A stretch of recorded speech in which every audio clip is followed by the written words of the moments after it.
Good afternoon. I'm absolutely delighted to be here to tell you about knowledge transfer partnerships. And it's been Europe's most successful model of collaboration between SMEs and universities, colleges and the research base for about 35 years now. I'm one of 27 knowledge transfer partnership advisors that work in the United Kingdom delivering these partnerships on behalf of the Technology Strategy Board, which is essentially the UK's innovation agency. I thought that quote nicely summed up what we've been trying to do for 35 years, and that's create a friendship and a partnership between the science and technology base and the SME community. We think we've been quite successful. So in 35 years, we've delivered 6,000 knowledge transfer partnership projects with SMEs. That's a picture of our Secretary of State at the Department of Business Innovation and Skills, Vince Cable, presenting the Best Partnership Award, which we do annually, to Cherry Pipes, an SME, in 2011. Vince Cable's deputy, the Minister of State for Science and Universities, David Willits, did a similar presentation in 2012 to another SME, HeliTunes. SMEs do well out of this. One more quote, or maybe one or two.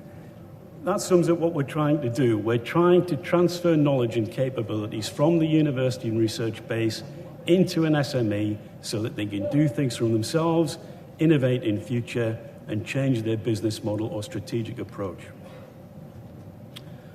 Technology Strategy Board isn't the only organisation that thinks this is absolutely vital for the economy, wealth creation, social benefits, and pure profit.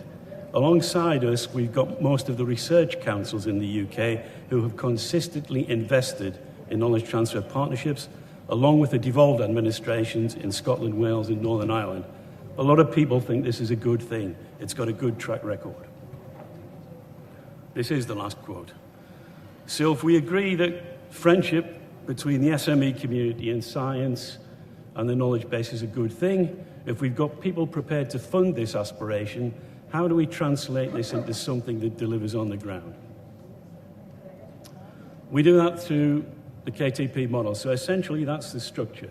If you look at the bottom of this slide, the two initial participants are a business and SME that wants to do something but can't do it without external help. And we're not talking about consultancy or a simple off-the-shelf vendor solution. We're talking on average about 2 years' worth of knowledge transfer to achieve a strategic change in the business. And they do that by partnering with a university that has that specific knowledge or expertise. My role as a KTP advisor is to broker that initial partnership. Now, once we develop the partnership, we map out a plan of work for 2 years to deliver their innovation and objectives. Then we get funding allocated, and then we bring in the third component, which is at the top of the screen, what we call an associate. That is essentially a high-caliber graduate in the relevant discipline who's a project manager. Now, right at the bottom, you can see that we're doing this for a reason. Our Chief Executive, Ian Gray, says the bottom line is there has to be a bottom line. So we're doing this for wealth creation. And I think that speaks to yesterday's comment about changing the mindset from getting funding to create knowledge to accessing knowledge to create wealth.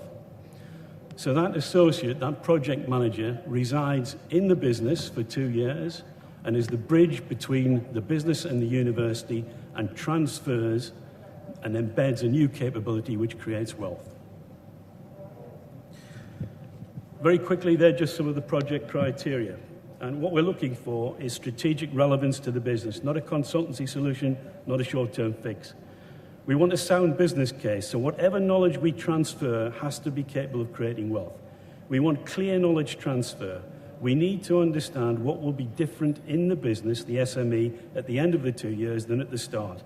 If it's very difficult to articulate that into something tangible, it probably isn't good knowledge transfer. We want it to be challenging for all three parties. So we want the company to be stretched to innovate. We want the academics to push their research insights by dealing with the business. And we want the associate, the graduate, to get good business training and be a business leader of tomorrow. We want to see that step change in innovation. So cultural change in the SME is important to us.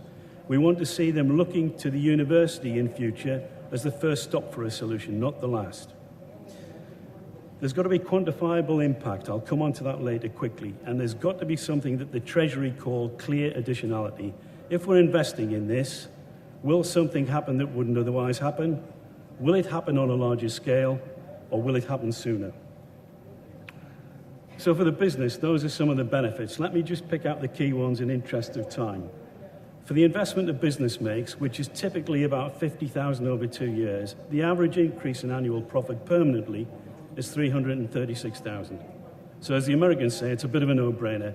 If you just run down that, it's not just the pure profit motive. New jobs are created, people are upskilled, and at the bottom end there, 27% of these projects produce IP, which has a commercial output and earns income for either the business or the university or both. Why is the government attracted to this? Why has every government in the UK for 35 years supported this? For every million of taxpayers' money which is invested, that's the impact we get out of this. So the leverage on that million is at the very minimum 4.79 million increase in profits in the businesses we help. Staff are trained and upskilled. Investment in plant and machinery is rationalised and risk appraised during the project, so you invest in the right kind of plant and machinery. And investment in R&D is triggered. So this is very attractive to a government that wants to see what impact it gets for money. The knowledge base, there was a comment yesterday about the importance of getting citations and producing research impact. On average, each KTP will produce income because we buy out the academic time of the academics who go to the business to supervise the project. Papers are published, high impact papers. That feeds into the UK's Research Excellence Framework Assessment, and that adds value to the perception and the actual value of the university in the minds of those that fund research, in the minds of students that want to go there. And all of the other good things there, which I won't go through in the interest of time. The associate, the project manager, gets a really good deal out of this. They get a competitive salary. Because we've got about 800 projects a year, we're a large graduate recruitment scheme, and they become part of that. They're often employed exactly in their chosen discipline, so are enthusiastic. They get fast-track career development.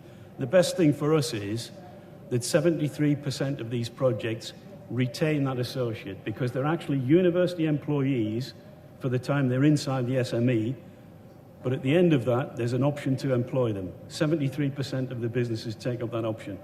So for us, that's a real good input into the economy, future business leaders of tomorrow. That's what's happening in 2012-2013. £58 million committed during the year, anticipated through grants, 34 million, and business contributions. The difference there is that SMEs contribute 1/3 of the true cost, large businesses 50%. So at the moment, we've got 848 live partnerships, 792 are what we call classic partnerships of between 12 months and 3 years. The balance are the shorter ones between 6 months and 11 months.